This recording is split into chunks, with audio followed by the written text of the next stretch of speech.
Olá pessoal, dando continuidade à disciplina de conceitos e teorias da geografia regional, vamos iniciar a videoaula da unidade 4. Sou o professor Arnaldo, trabalhando com vocês aqui no curso de licenciatura em geografia pela UAB, executado pelo IFMA, Campus São Luís Maracanã. Na unidade 4, trataremos da região e o meio técnico científico informacional, fechando aí esta disciplina. Então, os tópicos desta aula é região e o meio técnico científico informacional, sistemas econômicos do espaço geográfico, compartimentação e fragmentação, geopolítica e reordenamento do mundo contemporâneo, a era dos blocos econômicos. Uma reflexão inicial. Para melhor analisar e compreender o mundo em que vivemos, é necessário regionalizá-lo. Então, existe uma diversidade de critérios a partir dos quais podemos conduzir o estudo sobre a dinâmica mundial. Entre eles, destaca-se o aspecto econômico. Você já reparou ou já parou para refletir sobre o quanto é complexo estudar o mundo em que vivemos? Como poderíamos facilitar a tarefa de analisar e compreender as complexas relações que configuram o espaço geográfico mundial? Como regionalizar um mundo tão diverso? Que critérios você poderia apontar como possibilidade de nortear essa regionalização? Então, falando de regional, geografia regional, critérios de regionalização, método, imagine um mundo hoje complexo tanto quanto é, se pensar em critérios ou formas de compreendê-lo, regionalizando, que é algo muito importante. Então, regionalizar para entender o sistema mundo. Analisar a relação entre globalização, regionalização e nacionalismo, que é uma grande dicotomia também. Em lugar de ser um obstáculo à globalização, a regionalização pode ser vista como um processo por meio do qual a globalização recria a nação, de modo a conformá-la à dinâmica da economia transnacional. Então, também, esse lado controverso da análise é que, ao invés da globalização superar o regionalismo, superar a regionalização, é como se a globalização reinventasse uma nova região, reinventasse dentro de processos como a aculturação, uma recriação daquele lugar, criando um novo regionalismo, fortalecendo-se enquanto sistema, enquanto processo e, ao mesmo tempo, recriando a regionalização dentro dessa nova concepção de mundo. O globalismo tanto incomoda o nacionalismo como estimula o regionalismo. Tantas e tais são as tensões entre o globalismo e o nacionalismo que o regionalismo aparece como a mais natural das soluções para os impasses e as aflições do nacionalismo. O regionalismo envolve a formação de sistemas econômicos que redesenham e integram economias nacionais, preparando-as para os impactos e as exigências ou as mudanças e os dinamismos do globalismo. Mas como surgiu a ideia de classificar esses países como terceiro mundo, por exemplo? O termo terceiro mundo surgiu em um artigo publicado pelo demógrafo francês Alfred Salvay, que em 1952, onde ele fez um paralelo entre os países subdesenvolvidos da atualidade e o terceiro estado durante a Revolução Francesa. Concluiu o artigo intitulando Três Mundos, um planeta, com a seguinte frase: pois enfim, esse terceiro mundo, ignorado, explorado, desprezado, tal como o terceiro estado, também quer ser alguma coisa.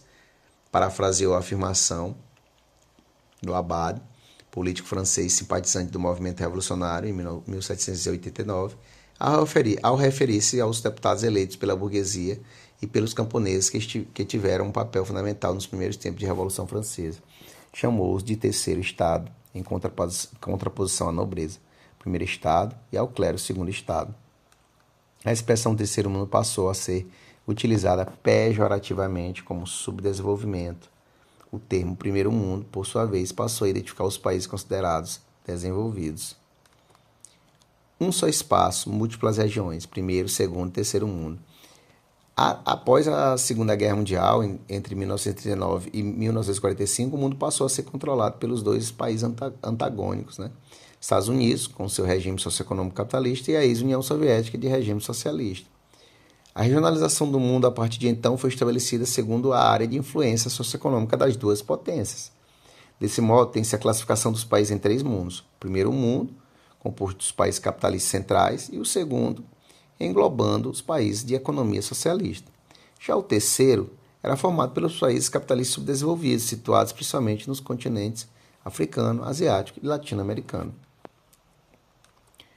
A ambivalência geoeconômica regional mundial norte versus sul. Essa forma de regionalização geoeconômica é possível concluir que é o conjunto de países localizados acima da linha imaginária, certo? Aqueles considerados ricos ou desenvolvidos, cujos aspectos econômicos se diferenciam substancialmente dos países localizados ao sul da mesma linha, que agrupa os países mais pobres ou subdesenvolvidos. A formação dos mercados regionais. A chamada nova ordem internacional, que hoje se configura com a consolidação de unificação europeia, o fortalecimento do Japão e do bloco oriental, onde se inclui os tigres asiáticos, de industrialização recente, a crise da economia norte-americana e as transformações dos países socialistas levam-nos a rediscutir o próprio conceito de ordem mundial. Então, o que vem à sua mente quando escuta a expressão ordem mundial e nova ordem mundial? A primeira impressão é de que existe no espaço geográfico um sistema que se organiza e que varia de acordo com o tempo e orienta o arranjo espacial, que não é o mesmo, certo? Então, essa é a impressão que eu creio que esses questionamentos nos trazem. O fortalecimento dos grandes blocos regionais no mundo atual. Assim, fica difícil concluir que, antes de ser uma tentativa de oposição e resistência à globalização, os mercados ou blocos regionais são partes integrantes desse processo, constituindo-se em uma de suas fases da interdependência crescente de todos os países e povos do mundo. E como são formados os blocos econômicos regionais? Quais são suas características? Os blocos regionais são definidos através de tratados ou acordos econômicos entre os países integrantes, de acordo com os critérios estabelecidos nos tratados de formação dos blocos. Os mesmos podem ser classificados em 4 categorias principais, segundo os níveis de integração dos países membros. Zona de livre comércio, caracterizado pela redução ou eliminação das tarifas alfandegárias que incidem sobre as mercadorias trocadas entre os países membros. Tal privilégio não se aplica aos países parceiros do bloco. A união aduaneira, nesse nível de integração, utiliza-se a seguinte regulamentação: a adoção de uma tarifa externa comum, TEC, para o comércio realizado entre o bloco e os outros países. Mercado comum caracteriza-se pela livre circulação de mercadorias, pessoas, serviços e capitais entre os países integrantes. E união política, econômica e monetária, quando o bloco adota a mesma política econômica, estabelece moeda única para todos os países integrantes.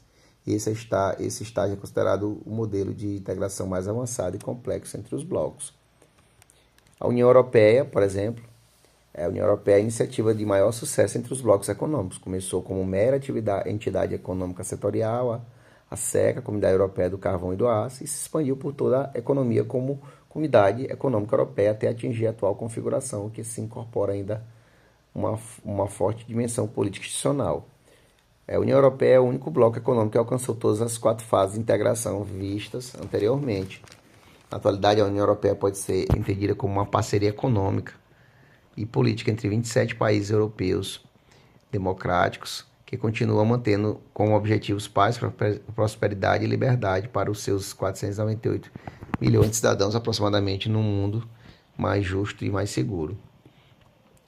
O Acordo de Livre Comércio da América do Norte, o NAFTA, ou simplesmente Acordo de Livre Comércio da América do Norte, é um dos mais importantes blocos econômicos da atualidade.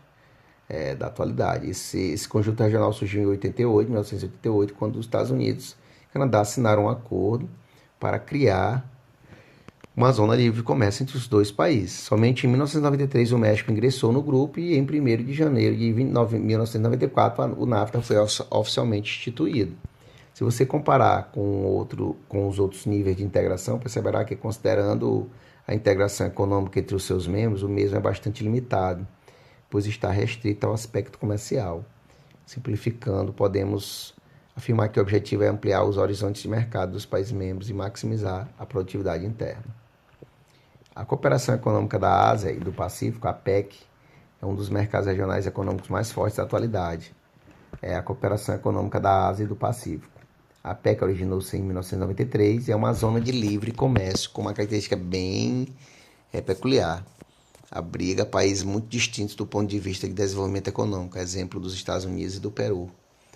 A PEC em 2010 contava com 20 membros oficiais, certo? Vários países, Austrália, Malásia, México, Rússia, Estados Unidos, Vietnã. Né? O Mercado Comum do Sul, que é o Mercosul, surgiu da junção de circunstâncias políticas e econômicas que marcaram a década de 1990. Pois bem, na América do Sul ocorreu também a aproximação política e econômica entre Brasil e Argentina. E nesse contexto, em 1991, surgiu oficialmente o Mercosul, ampliando a cooperação entre os dois países, que integrou também Uruguai e Paraguai através do Tratado de Assunção.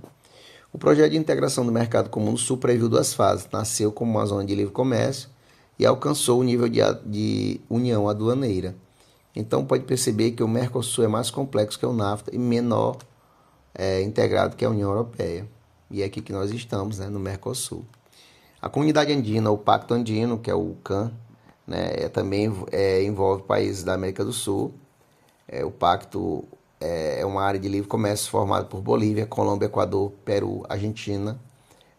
Peru membros oficiais e Argentina, Brasil, Chile, Paraguai e Uruguai membros associados. México e Panamá como países observadores.